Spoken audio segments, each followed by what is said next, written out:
Eh bien voilà, nous sommes le 18 décembre, il est 22 heures, une heure inhabituelle pour shooter. Mais voilà, il fallait créer une ambiance de Noël. Et donc, je trouve que ça convient mieux quand il fait noir. Il fallait surtout obéir au desiderata du sieur Oxo, qui m'a vraiment tanné, comme on dit chez nous, c'est peut-être pas très français, mais c'est belge en tout cas, pour shooter cette vidéo sur le cacao et donc le chocolat. Bon, alors c'est quand même un sujet assez compliqué. La première question qui se posait était de savoir si on shootait en intérieur ou en extérieur. Donc nous avons fait réunion ce matin. Bon, j'ai dû présenter à la réunion les faits, les données météo qui n'étaient pas très emballantes. Voilà, ça c'était ce matin, il doit être midi 18. Enfin bon, non, il n'y a pas la date, mais c'était ce matin quand on s'est mis en route. Et bon, il faisait -8 et surtout, il y avait un ressenti de -12. Et donc, pas de tournage en extérieur. Bon, ça, cette décision, une fois de plus, a été prise à l'unanimité, puisque ça fait 8 jours qu'il gèle non-stop. On shoot à l'intérieur. En plus, bon, il y a de la doc. Il y a même du chocolat. Il y a de la doc. Donc, on va passer en revue tout ça. Il y a du boulot. C'est parti. Alors, je vous signale que, mais vous l'avez vu, M. Goliath est présent. Hein? Il est un peu fatigué, puis il se fait tard. Mais alors, ce qui est très sympa aussi, mais je ne sais pas si, je ne crois pas que vous les verrez, quoique, si, vous voyez tout au bout du divan, il y a Garfield. Et alors, vous ne voyez pas, mais juste par terre, entre le divan dont on voit le cuir et la couverture blanche, juste en dessous de ça, il y a un coussin au sol où il y a la pouloute. Donc, tout le monde est là. Et c'est parfait, parce que voilà, après, tout le monde va dormir. Et, ah oui, justement, ce problème a été abordé à la réunion de ce matin. Ce ne sont pas des hologrammes. Ils ne veulent pas être considérés comme des hologrammes. Donc, en fait, le nouvel élément de langage, c'est que ce sont des illusions d'optique. Okay? Donc là, vous avez 4 illusions d'optique qui s'appellent, mais voilà, c'est des noms comme ça qu'on a donnés de manière aléatoire, Oxo, Goliath, Garfield et la pouloute. Toute la famille est là pour vous shooter cette vidéo sur le cacao. Et je vous dis tout de suite, en fait, il y en aura 2, ok? Donc, ce sera pour vos fêtes de fin d'année, cacao, chocolat, tous les faits, je dirais presque botaniques, les différentes variétés, les pays où ça se trouve, tout un tas de problèmes que j'ai dû, moi, approfondir parce que je connaissais insuffisamment, donc je vous annonce un peu la couleur. On va réfléchir à ce que signifie le pourcentage de chocolat. Hein, donc le chocolat, 70, 70%, 80%, 99%, etc. On va parler évidemment des fameux additifs, puisque visiblement ils vous inquiètent. Bon, ben ça mérite d'être parlé. On va parler de la qualité du chocolat, etc., etc., etc. On va aussi parler du beurre de cacao. Et donc, je ne sais même pas si on va arriver à faire tout ça aujourd'hui, ce qui devra nécessairement être reporté à l'opus 2 dans une semaine, c'est l'énorme chapitre des bienfaits. Parce que les bienfaits du cacao, c'est énorme. Énorme. Donc, je vous dis déjà que ce seront des vidéos favorables au cacao et donc au chocolat, mais pas à n'importe quel chocolat, et surtout pas à n'importe quel moment. Le moment est crucial. Il y a ici ce qui s'appelle, alors c'est un cadeau que je viens de recevoir, donc ça tombait bien, c'est quelqu'un qui n'est pas du tout au courant, c'est ma collègue de Londres, une Anglaise, enfin j'ai plusieurs collègues à Londres, mais c'est une Anglaise, elle, qui m'offre des chocolats français. Alors voilà, je fais pas de pub, mais en attendant, c'est le cadeau que j'ai reçu, qui est toujours intact, et ne comptez pas sur moi pour manger du chocolat à 22 heures. Nous avons fini de manger, je dis nous, parce que tout le monde a mangé à peu près en même temps, ici vers 19 et 20 heures. Il n'est plus question de manger du chocolat. Et j'aurais pu en manger comme dessert à 20 heures. Mais bon, j'ai mangé une orange d'Algarve qui était délicieuse. Et voilà, le chocolat sera pour une autre occasion. Donc le chocolat, ce n'est jamais un snack. Jamais un snack. C'est pas quelque chose qu'on... en anglais, on utilise le mot nibbling, nibble. C'est vraiment... je sais plus parler français, moi, visiblement. Allez, aidez-moi un petit peu. Dans le live chat, on va m'aider. Ça, je suis certain que je vais me faire engueuler, d'ailleurs. Mais bon, ici, il faut quand même que je sorte de ma phrase. Ce n'est pas un snack, ce n'est pas quelque chose à grignoter, voilà, c'est pas du tout quelque chose pour du grignotage.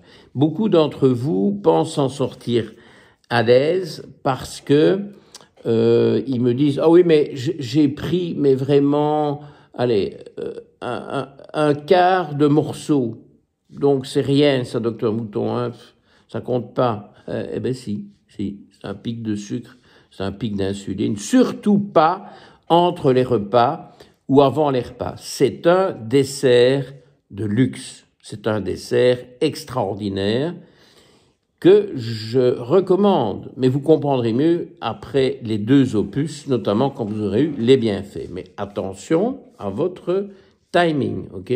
Tout est dans le timing. Un peu aussi dans la quantité, parce que dans les commentaires Facebook, on me met déjà, bon...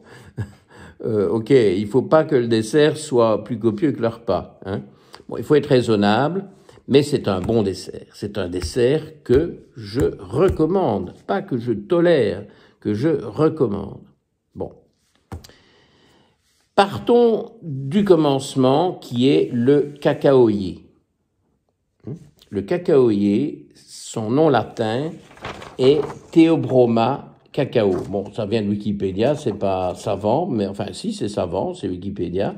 Et bon voilà, je me suis servi notamment de ça, mais je peux vous dire, j'ai quand même passé la journée. Hein, c'est pour ça qu'il est si tard aussi. Enfin bon, ça m'a bien plu. Et Oxo était là, il fallait être diligent parce que vous savez ici c'est Oxo, enfin c'est son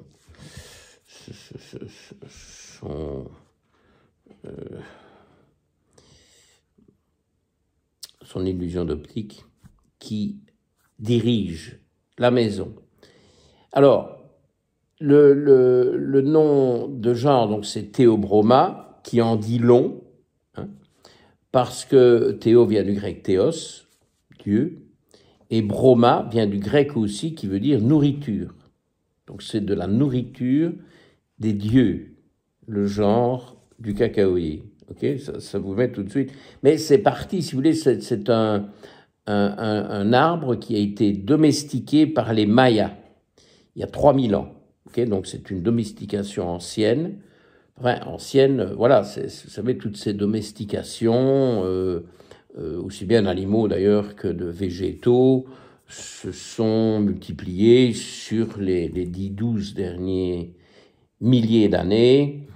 Ça a commencé par des céréales anciennes, archaïques, on va dire, il y a 12 000 ans au sud de la Turquie. Et puis voilà, se sont succédés plein de choses.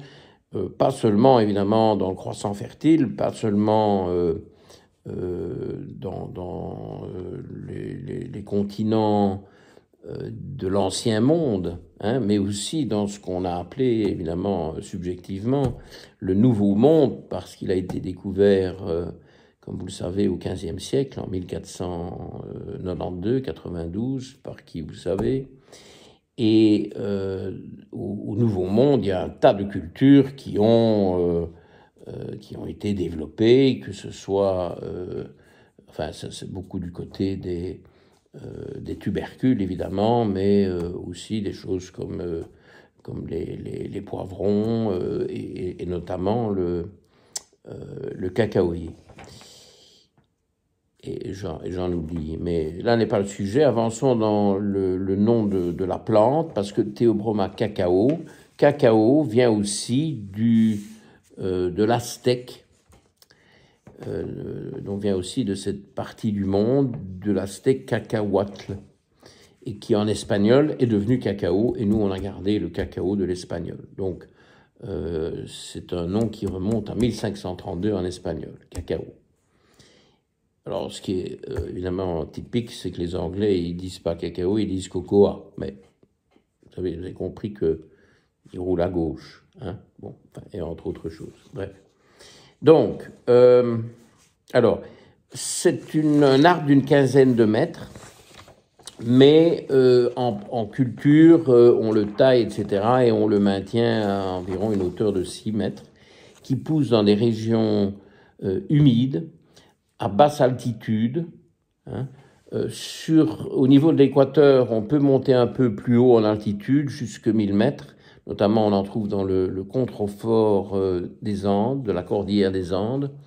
Mais dans des latitudes un peu plus élevées, jusqu'à 20 degrés de part et d'autre de l'équateur, on doit vraiment rester en plaine, okay, plus ou moins au niveau de la mer, ou 200, 400 mètres, 400 mètres d'altitude, mais pas plus. Et ça demande une pluviosité énorme.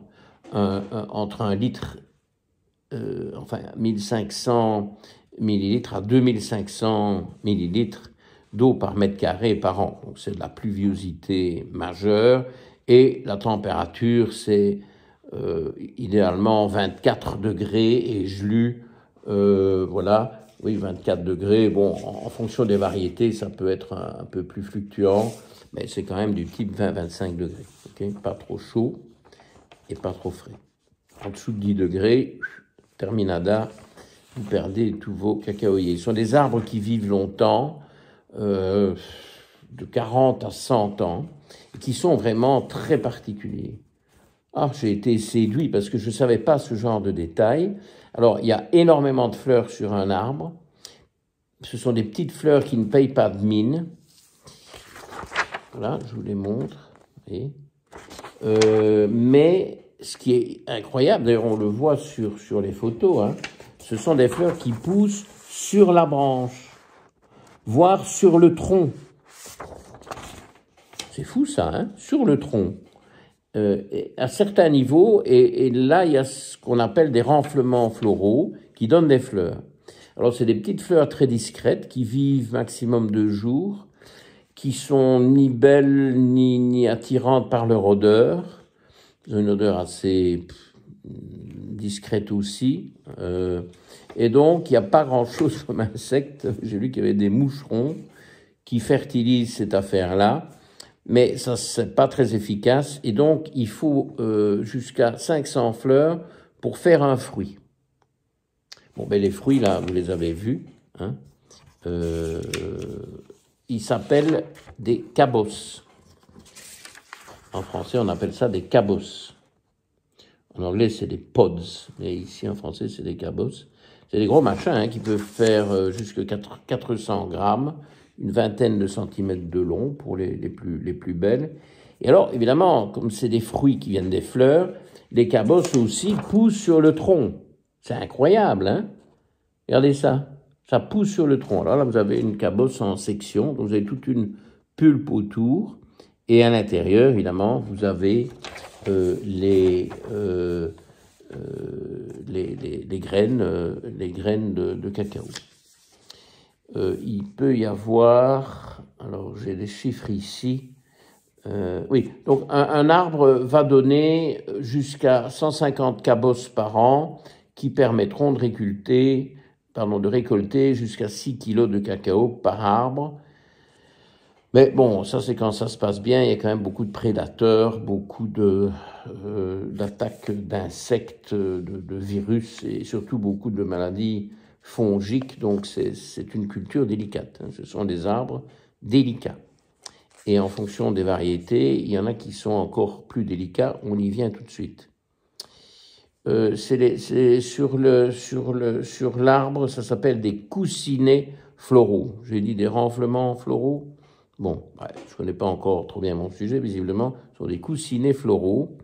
Et ça m'a assez, ça m'a, je sais pas, ça m'a séduit cette histoire-là. Pourquoi, comment est-ce que des fleurs et donc les fruits poussent sur le tronc, hein? C'est déjà, on sent qu'on est déjà sur quelque chose d'assez exceptionnel.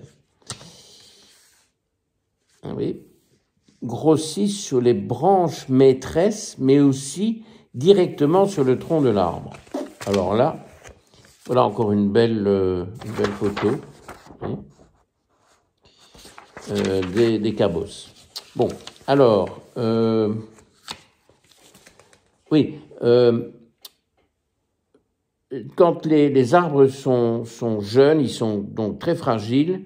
Et alors, ça, j'avais déjà vu ça dans un reportage parce que, vous savez, l'agro-industrie a voulu faire des plantations plein pot. Je crois que c'était notamment en Côte d'Ivoire où on a viré la forêt tropicale et on a planté des cacaoyers pleine densité et évidemment en plein soleil, au mépris de toutes les traditions et de tout ce qu'on a pu observer dans la nature, puisque le cacaoyer pousse naturellement, notamment en Amazonie, dans le bassin de l'Orénoque, je vous ai dit sur les contreforts de la cordillère des Andes, mais c'est pas, y a pas de quoi la faire évidemment une culture. Et donc, j'ai fait une liste, je vous la décrirai plus tard, de 22 pays dans le monde qui cultivent et vendent le cacao, mais ces 22 pays sont toujours situés dans une bande relativement étroite au-dessus et en dessous de l'équateur. Il y en a en Asie, en Afrique, et évidemment en Amérique centrale, Amérique du Sud, et beaucoup dans les Antilles, en se souvenant que c'est parti du Mexique. Donc mais au Mexique, c'est pas très exploité. Je pense de nos jours, je vois pas beaucoup de cacao vient du Mexique, mais les Mayas, évidemment, ont développé ça au Mexique, qui techniquement, le Mexique n'est pas en Amérique centrale, hein, est en Amérique du Nord. Enfin, on va dire qu'il est entre l'Amérique du Nord, c'est-à-dire États-Unis et Canada, et l'Amérique centrale. Bref. Oui, donc je vous disais, ces arbres sont fragiles et pour que ça se pérennise et pour qu'ils continuent à avoir un bon rendement au fil des ans, il faut 3 ans pour récolter les premières cabosses, hein. Donc il faut du temps, il faut de la patience, il faut évidemment le climat correct, mais ils l'ont en Côte d'Ivoire, mais alors ils ont mis ça en plein soleil. Eh ben, catastrophe, hein, les jeunes arbres en plein soleil, eh bien, ils meurent ou leurs rendements sont mauvais. On doit cultiver ça sous des arbres plus élevés. Et ça aussi, j'aime bien, parce que ces arbres plus élevés, résistants, qui leur donnent de l'ombre, s'appellent des mères cacao. Encore un truc, hein, des mères cacao. Et ces arbres, alors, appartiennent à la famille des légumineuses. Moi, ça m'a sidéré parce que je cru que les légumineuses, ben, si vous voulez, c'est les petits pois, les pois chiches, les haricots, les lentilles. Eh bien, il y a des arbres légumineuses qui poussent dans les forêts tropicales, et c'est ceux-là qui conviennent le mieux pour protéger les cacaoyers, aussi parce que, comme les plantes légumineuses, dans leurs racines se fixent et se développent des bactéries qui fixent l'azote. Donc il y a la protection du soleil par le feuillage de ces arbres qui font 20-30 mètres de haut, donc beaucoup plus grands que les cacaoyers de culture qui font maximum 6 mètres. Mais alors dans les racines de ces arbres-là, il y a ces bactéries qui fixent l'azote, et c'est une forme d'engrais naturel, si vous voulez, pour les cacaoyers. D'ailleurs, c'est connu ça. On fait, je vois ici, il y a beaucoup de cultures bio autour de chez moi, ici au Luxembourg. Ils font tourner le type de culture. J'espère qu'ils vont bientôt se débarrasser du maïs qui qui crèvent de soif maintenant, qui, cette année-ci, les maïs, c'était ridicule, ils étaient tout rikiki, exit les maïs, bravo, une céréale de moins, et ils font tourner les cultures, et régulièrement, ils plantent des légumineuses donc dans ces cycles annuels pour renourrir le sol en azote, grâce à ces bactéries qui sont connues pour être symbiotiques des racines de légumineuses. Et la nature est bien faite, et c'est ce qui est gai avec cette histoire de cacao.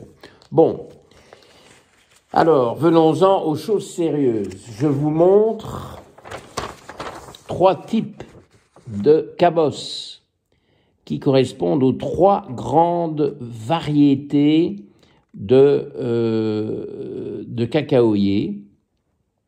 Hein? Alors, vous avez... alors, je dois me méfier parce que, évidemment, comme c'est à l'envers, il faut que je sois sûr de mon sens. Le cacao forastero. Hein? Forastero veut dire étranger en espagnol. Il a été trouvé en pleine Amazonie par les conquistadors espagnols. Encore un truc. Hein. Je vous conseille le film Aguirre ou Aguirre hein, en espagnol, ou La colère de Dieu. Un truc avec Klaus Kinski. Un truc, moi ça, c'est un film culte pour moi, extraordinaire. C'est les conquistadors à la recherche de l'Eldorado qui descendent du Pérou, qui descendent de la cordillère des Andes et qui vont se perdre, car c'est le cas de le dire, en Amazonie. Extraordinaire. Je vous le conseille vivement, il doit y avoir moyen de le visionner d'une manière ou d'une autre. Donc, c'est de là que vient, au cœur de l'Amazonie, la variété Forastero, qui est, si vous voulez, le cacao robuste. On a envie de l'associer au Robusta du côté donc des variétés de café. Ça n'a rien à voir, hein, mais bon, c'est un peu, si vous voulez, le truc plus rugueux, énormément de tanin, plus acide, et bon, qui convient, qu'on utilise énormément et qui en fait correspond aussi à des arbres plus résistants, plus productifs. Donc, si vous voulez, c'est le cacao bon marché. Ça reste un produit très noble, mais c'est quand même le plus bas dans la gamme. Et il correspond à 80% du commerce mondial. Parce que vous savez, le cacao, le chocolat, il y en a partout. Donc, bon, il n'y a pas que les tablettes haut de gamme comme celles qu'on m'a offertes là-bas. Hein. Il y a toutes les utilisations du cacao. D'ailleurs, la production mondiale de cacao est en train d'approcher 5 millions de tonnes. 5 milliards de kilos. Et ça crée une forte pression environnementale. Mais il faut donc ces cultures respectueuses de l'environnement, avec les mères cacao, hein, donc les grands arbres qui donnent de l'ombre, etc. Enfin, il faut respecter tout le truc. Et alors, je peux peut-être en profiter pour couvrir ces aspects-là. Donc, on est bien d'accord, hein, un bon chocolat que vous allez acheter pour vos desserts, à 16 heures, hein, pour vos desserts, ça va être un chocolat qui provient de cultures qui sont respectueuses de l'environnement, qui sont bio, parce que, hein, bon, c'est quand même, ça reste quand même important, et il faut évidemment être sûr de la qualité du label, mais je pense que c'est un domaine où c'est quand même assez strict, assez surveillé, et il faut quand même un cacao équitable. Hein. Il faut quand même que les producteurs ne crèvent pas de faim. Bon, ça, on est bien d'accord. Hein, donc, cacao équitable. Mais c'est un des premiers domaines où l'éthique a été quand même promue pour pour donner quand même des moyens de subsistance aux cultivateurs et ne pas les écraser dans un système industriel qui les exploite à fond. Il y a des marques, hein, mais vous savez, moi je ne donne pas des marques. Hein, mais vous les verrez peut-être, j'ai quand même des documents. Il y a des bonnes marques. Hein. J'ai notamment de firmes françaises qui font des bons chocolats très respectueux. Hein. Bon, peut-être qu'on verra les noms quand on y arrive. Alors bon, le problème des additifs, oui, il y en a qui ajoutent des protéines d'œuf pour l'onctuosité, de la vanilline artificielle, parce que la vanille, c'est hors de prix maintenant. Il n'y a personne qui va aller mettre de la vraie vanille, et de toute façon, ça doit aussi être respecté. C'est d'ailleurs le problème de la lécithine de soja, qui est le E322, si vous voulez la repérer. Bon, moi, je ne suis pas obsédé par la lécithine de soja. Parfois, c'est de la lécithine, hein, c'est pas c'est des graisses qui viennent du soja, hein, c'est une forme de lipidique qui vient du soja. Mais effectivement, bon, il faudrait encore être sûr de l'origine du soja. Bon, donc, idéalement, sans tous ces additifs. Donc, le problème des additifs, on le résout facilement. On prend des chocolats qui n'ont pas ces additifs, si c'est un problème qui vous préoccupe. Bon, voilà, écoutez, on n'a plus beaucoup de temps, hein, donc je vais un peu vous annoncer la suite. On a commencé à parler du forastero, qui est le 80% de la production mondiale. Je vous détaillerai la fois prochaine le criollo, qui n'en est que maximum 5%, qui est le cacao de tout grand luxe, la merveille, hein, des cacaos. Et puis, assez intéressant, le Trinitario, qui a été hybridé à la Trinidad, d'où son nom, hein, il y a très longtemps, et qui est un mélange, si vous voulez, une hybridation du forastero et du criollo, qui ont donné le Trinitario, qui est intéressant parce qu'il a un peu la robustesse du forastero et les arômes extraordinaires du criollo. Donc il joue un peu sur les deux tableaux et ça vaut la peine. Et il constitue les 15% qui restent de la production mondiale. 80% forastero, 5% maximum criollo et le reste c'est du Trinitario. Suite au prochain épisode. Les images de synthèse vous disent bonsoir. Ils dorment du sommeil du juste, ce que je ne vais pas tarder à les faire. Et je vous dis suite à l'opus 2, la semaine prochaine. Ah merde. La surprise.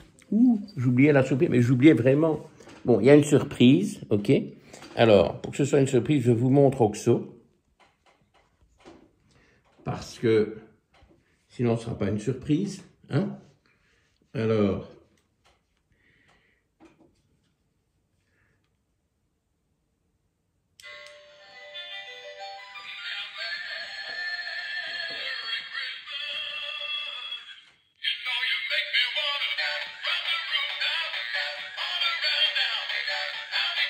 pas une surprise, ça.